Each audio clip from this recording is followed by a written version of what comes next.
அதிகாலை வேதவசனம் ஏசாயா அதிகாரம் 43 19வது வசனம்.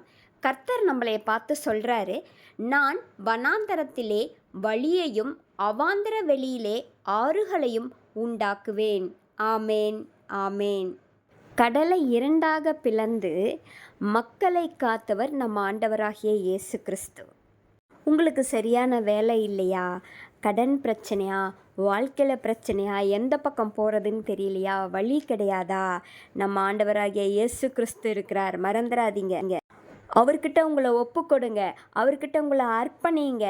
அவர் நம்மளுக்கு நல்ல வழிகளை ஏற்படுத்தி கொடுப்பார். அவாந்தர வெளியிலே ஆறுகளை உண்டாக்குவேன்னு சொன்ன ஆண்டவர் எனக்கு மட்டும் இல்லை, உங்களுக்கும் சேர்ந்து தான். நானே அதற்கு சாட்சி. ஆமேன்.